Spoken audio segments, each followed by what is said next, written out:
Hello friends, आज मैं आपके साथ डिस्कस करूंगा बिजनेस स्टडीज़ का एक और टॉपिक जिसका नाम है RTGS.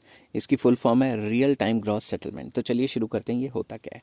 Settlement in real time means that the payment transaction is not subject to any waiting period. Real time का मतलब है इसमें कोई वेटिंग पीरियड नहीं है, यहाँ से पैसा डाला और दूसरे अकाउंट में पैसा आ गया। The transactions are settled as soon as they are processed. जैसी प्रोसेस की जाएगी, जैसे हम आरटीजीएस करेंगे किसी को, वैसे उसके अकाउंट में पैसे चले जाएंगे। Here gross settlement means the transaction is settled on on one basis without bunching or netting them with any other transaction। Gross settlement का मतलब ये है कि ऐसा नहीं होगा कि मैंने आरटीजीएस करवाया और 2-4 आरटीजीएस इकट्ठे हो जाएंगे तभी बैंक आगे इनको पैसे को भेजेगा। ऐसा नहीं है।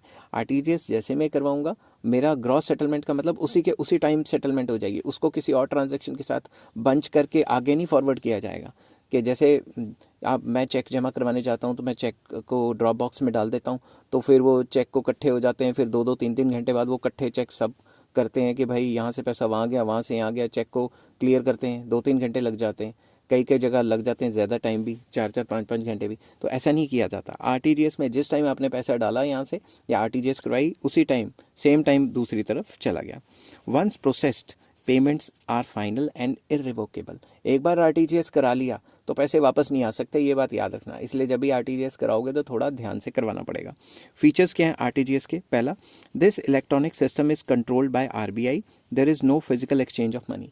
तो आरबीआई इसको कंट्रोल करती है और फिजिकल एक्सचेंज नहीं होता, डिजिटल पेमेंट एक जगह से दूसरी जगह जाती है। RBI makes adjustment in electronic accounts of both the banks. RBI क्या करता है, जिस अकाउंट से पैसे आए और जिस अकाउंट से पैसे गए वहाँ इलेक्ट्रॉनिकली पैसे ट्रांसफर कर देता है। कैसे करता है ये आरबीआई के चैप्टर में बताऊंगा। क्लियरिंग हाउस फंक्शंस भी कहते हैं इसको, ठीक है।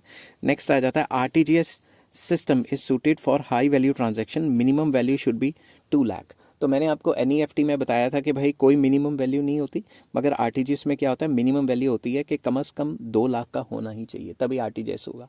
उससे ज़्यादा का हो तो बहुत अच्छा, मतलब कम से कम 2 लाख, मतलब 2 लाख से नीचे होगा तो आरटीजीएस नहीं होगा, 2 लाख से ऊपर ही आरटीजीएस होगा। नेक्स्ट है payment is taken as final and irrevocable. मतलब जो पेमेंट होगी वो फाइनल है। इररिवोकेबल का मतलब आप बाद में ये नहीं कह सकते ओहो जी गलती होगी, पैसे इधर गए जी उधर गए जी, मैंने गलती से कर दिए, वापस नहीं मिलेंगे, ठीक है। Fees of RTGS varies from bank to bank, bank to bank vary करता है। आरबीआई ने एक फिक्स किया हुआ है अपर लिमिट कि भाई इससे ज़्यादा चार्ज नहीं करनी, तो बैंक आपस में कंपटीशन करके कोई कम चार्ज करता है, कोई जितनी अपर लिमिट डिसाइड की है उतने चार्ज करता है। तो आरबीआई ने मैक्सिमम लिमिट बताया हुआ कि इससे ज़्यादा चार्ज नहीं करनी, ठीक है। To use RTGS the banks must use core banking. Core banking में क्या होता है, core banking banks are assigned and 11 digit code. Basically core banking में क्या होता है, जो 11 डिजिट कोड होता है बैंकों को वो दिया होता है अकाउंट अलॉन्ग विद जो आपका क्या कहते हैं अकाउंट नंबर जो होता है, आईएफएससी कोड्स होते हैं, और ये सारी की सारी डिटेल्स दी जाती हैं। तो वही बैंक्स यूज़ कर सकते हैं जिनको 11 डिजिट कोड मिला हुआ है। मगर आजकल हर एक बैंक को 11 डिजिट कोड मिला हुआ है, क्योंकि जो बैंक 11 डिजिट कोड नहीं कर सकते थे वो तो पिछड़े हुए रह गए। तो या तो उन बैंकों को किसी और बैंक ने, बड़े बैंक ने टेक ओवर कर दिया, या फिर वो ख़त्म हो गए। आई होप ये वीडियो आपको पसंद आई होगी। अगर पसंद आई हो तो please like share and subscribe. Next एक और डिजिटल पेमेंट का मोड है एटीएम, जो कि मैं आपको कराऊंगा नेक्स्ट वीडियो में। Till then take care, have a nice day.